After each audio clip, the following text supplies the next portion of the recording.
All right.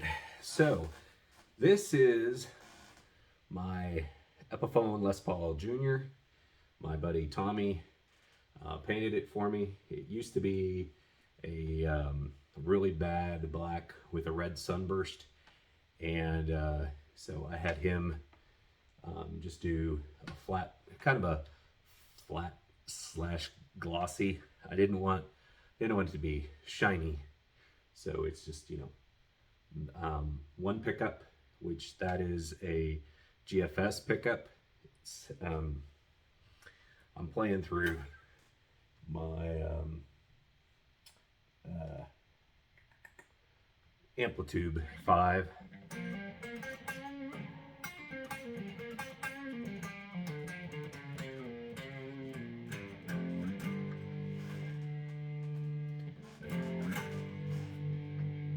Hearing a little too much of my, probably one of my strings here.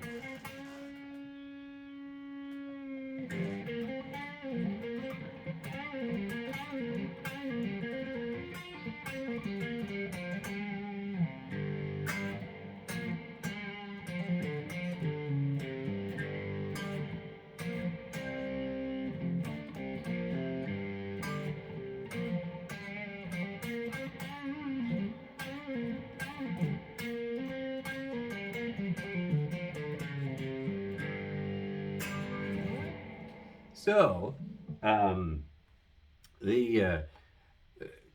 this is kind of a, it's one of those deals where I bought the guitar for 25 bucks and I've kind of worked on it over the years.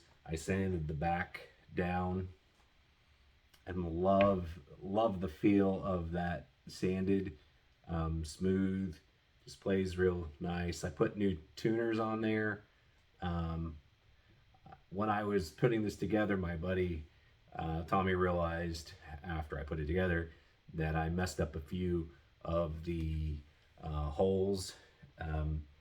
So he was kind enough, even though I just, wanted him to do the paint job, he fixed some of my tuners for me. And then he put it back together, which was like, bonus! Merry Christmas! Ho, ho, ho.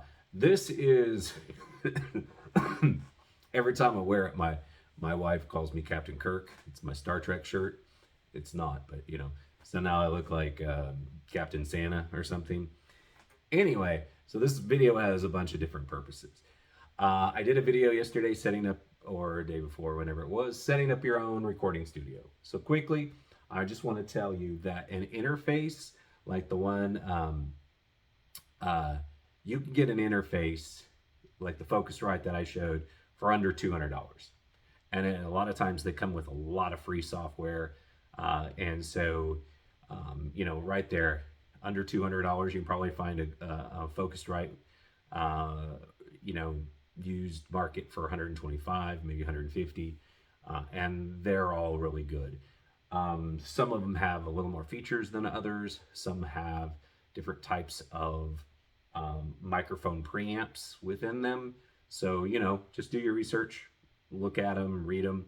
Some of them even come with their own compression built in. Those are going to be a little pricier. So, just whatever your budget is. Now, computers, this is the one I use. It is a Dell Inspiron. I'm not saying that right, but anyway, it's the Inspiron. Can you read it? 3000. That cost me, I got that last year around November time frame, and it was about $425. So, and that has, I think, 12 gig of RAM. I think it's a 250 solid state hard drive. So basically what I said, you should get, at least 8 gig of RAM. So that was about $425. The speakers I have, they're little ones. I don't think I can get them down without jacking up everything. But they were under $100 for the pair. I do have some stands that the microphones sit on, or microphones, the speakers sit on, and I think I got those on sale for about 50 bucks. And then your DAW, your digital workstation that you could use. I have that PreSonus Studio One is what I use. I kind of graduated to that one. I really like this one because it's got a lot of little shortcuts. If you learn the shortcuts, and also you can set up your keyboard to do things like I've got my numbers. I've got 0 to start recording, and then I got the little period on the 10 key to reset it back to the previous spot that I was recording on. Makes it a little bit easier. So price wise, and then the microphones, like most of the microphones that I had came in a package deal that was like under $100. The one that I have here, this one came with package deal. You can get some of these Technica microphones for under $100. These condenser microphones, and so you really can get started for under $1,000. If you already got a computer, you're way under that. You're looking at maybe $400 or $500. Like I was saying, there is free software, a ton of free software. Reaper is a really good DAW that a lot of people use. I've seen a lot of videos on Reaper. There's a huge community of folks that use Reaper, so you might want to look at giving that a try. I don't think it's 100% free. I think you can download it free for a while, and then I think it's like $65 or something like that. It comes with a lot of free software. The Mixcraft one that I used to use all the time worked great. It had a little bit of limitations. For some reason, whenever I tried to use the company Wave, those for some reason the software didn't work. Not all of some of it did, but some of it didn't. So anyway, but for the most part, Mixcraft was super easy. It's a lot like GarageBand, and that's actually how I found it. I was like, what's a Microsoft version of GarageBand? And it came up Mixcraft. I've been using Mixcraft for like 8 years. So anyway, that besides some cables and stuff, you can get started with your own home studio for under $1,000 easily. The computer is kind of going to be what sets you back a little bit. Also, I was going to talk about Amplitude, which is it's a IK Multimedia puts out the amps. Well, they have a free version that has like 10 amps already in it that you can download, and then they have a custom shop where if there's just certain amps that you want, you can buy the certain amps. They've had a special going. I don't know if it's still going, so sorry if it's not, but for $99 you got all of their amps. And it's crazy because there was a Brian May amp, a Dimebag Darrell amp, there's a Joe Satriani amp, there's a Jimi Hendrix amp, there's just a ton of different pedals. It's like over 400 pieces of gear with microphones, cabinets, different speakers that you could select for your cabinet. So there's all kinds of stuff. I mean, you can get lost in just playing with the amps. So anyway, I just wanted to cover that real quick. I want to talk about my new Get Fiddle real quick. And then on top of all that, this is a freebie. So as you know, if you watch the channel, I have a few Harley Bentons, like 5. And there's actually another one I want to order. There is a Flying V model that they have. Not that this is a Flying V. I don't know why I showed you this guitar as a Flying V, because it's not a Flying V. But I've always wanted a Flying V, and I'll probably hate it once I get it, because I sit down a lot to play. And I'm either on this hip or this, but mostly over here. And I've seen most V guys like here. But anyway, back to subject. So the V, there's a lot of problems with it. It's a kind of a faded black looking with like a gray pick guard, and it looks really cool. But there's a lot of grounding issues because of the paint that they used on the bridge. And it's got active pickups, but the active pickups aren't the grounding problem, it's the strings. So anyway, that's one story. But now to my point, Um, so Harley Benton started a Reverb store. So it's for the United States. Sorry, Canada or Mexico or whoever. But anyway, they have their own Reverb store. So just Google Reverb Harley Benton store. That takes me right to it. If you type in Reverb Harley Benton, you're just going to get a bunch of random people selling Harley Bentons. If you go to Reverb Harley Benton store, there you go. They offer free shipping. Now, the if you know anything about Harley Bentons, like you can get uh, like a Les Paul for about 200. I think they're like one of the nicer ones is like $200, but you're going to end up paying $65-$70 in shipping coming from Thomann, which is in Germany. It's like your Guitar Center of Germany, and the brand Harley Benton is kind of like I think it's Mitchell, which is the Guitar Center brand.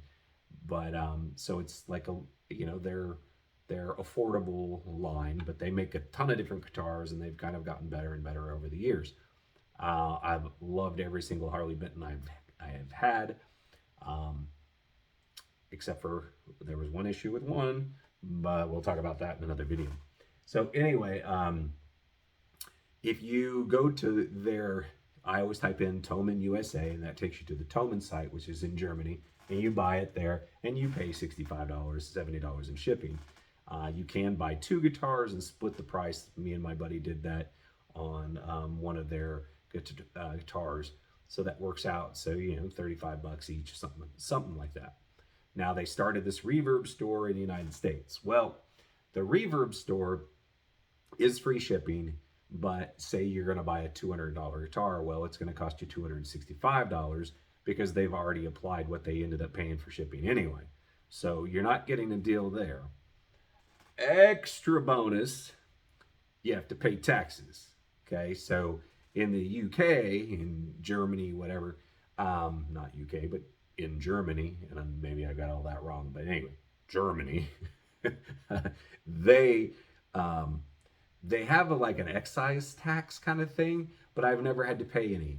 I paid for the guitar, whatever the value was, like 150 bucks. I paid for the shipping, $65, and that's it. That's the price I pay. I walk out the door, and a week later I get my guitar in the mail, and I'm happy. But the Reverb store, because it's in the United States, you end up paying for the guitar, then which they've already added the shipping money that they've already put on there, and then you end up paying for taxes. So you end up paying actually more. Can you get the guitar a little quicker? Maybe. I've actually got a Harley Benton ordered from Germany to my house in about 3 days. I don't know how they did that. They may have already had it on the boat. They may have already been here, and they just were getting the store set up. I don't know. But anyway, you're not really saving yourself any money. You're not saving yourself any time. If you're like me and you're looking for the best deal possible, the cheapest guitar that you can get, that's the best, cheapest for that price, you're not saving yourself any money at the Reverb store. You might save yourself a little bit of time. Maybe you'll get here in 2 days. Typically, with one of the Harley Bentons that I've ordered, typically most of them come within about a week and a half to 2 weeks, tops. So if you're a little patient, you're going to save yourself in taxes.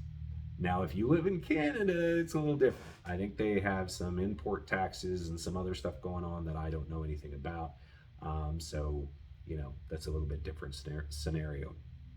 But so anyway, good news. They do have a United States distribution spot through Reverb, but bad news is you're going to be actually paying a little bit more. When I did the math on the same exact guitar, I was looking at a Les Paul, and the price was about $25 more than buying it from the Thomann USA site that's in Germany. So anyway, just something to think about, and hey, trying to give you a little information to save yourself a little bit of money. Woo woo! That's what it's all about, right? Save yourself a little money. Anyway, um,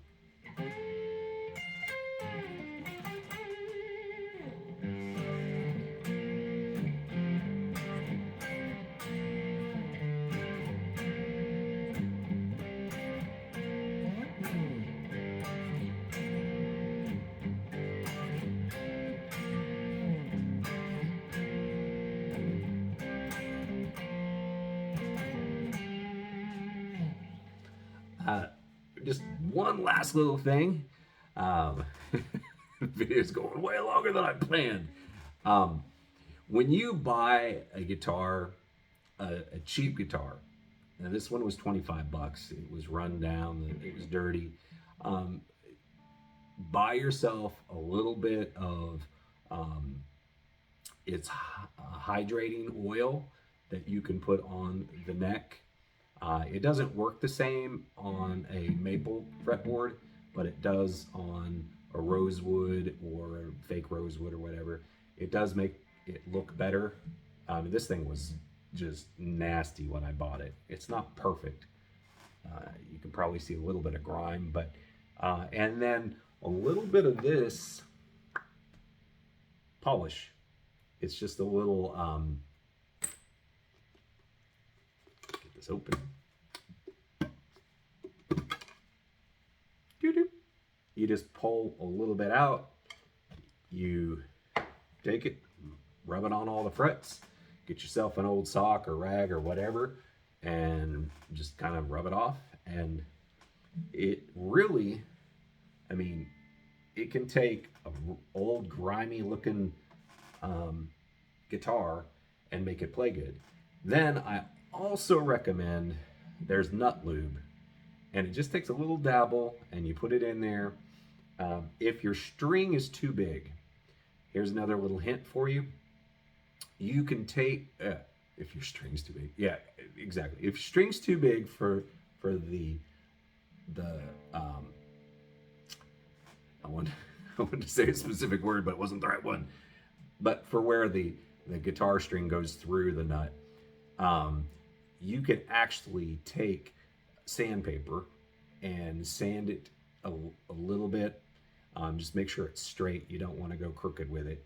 And you can sand that. The other thing I've done in the past is I've taken the bigger string and put it in the slot. That was the word I was looking for earlier. Put it in the slot and rub it back and forth, because these are kind of gritty anyway. And that will kind of open up that the slot for you so you can get bigger strings. Because actually these, I think my top string on this is like a 54 and the bottom is, I think, 11. So they're bigger strings than what this typically would have on it. So anyway, I'm just throwing it all out at you. So I hope it helps. I hope you're having a great holiday season. Keep jamming. Keep having fun. Keep saving money and stuff. God bless you. Take care and have a happy new year and stuff. Bye.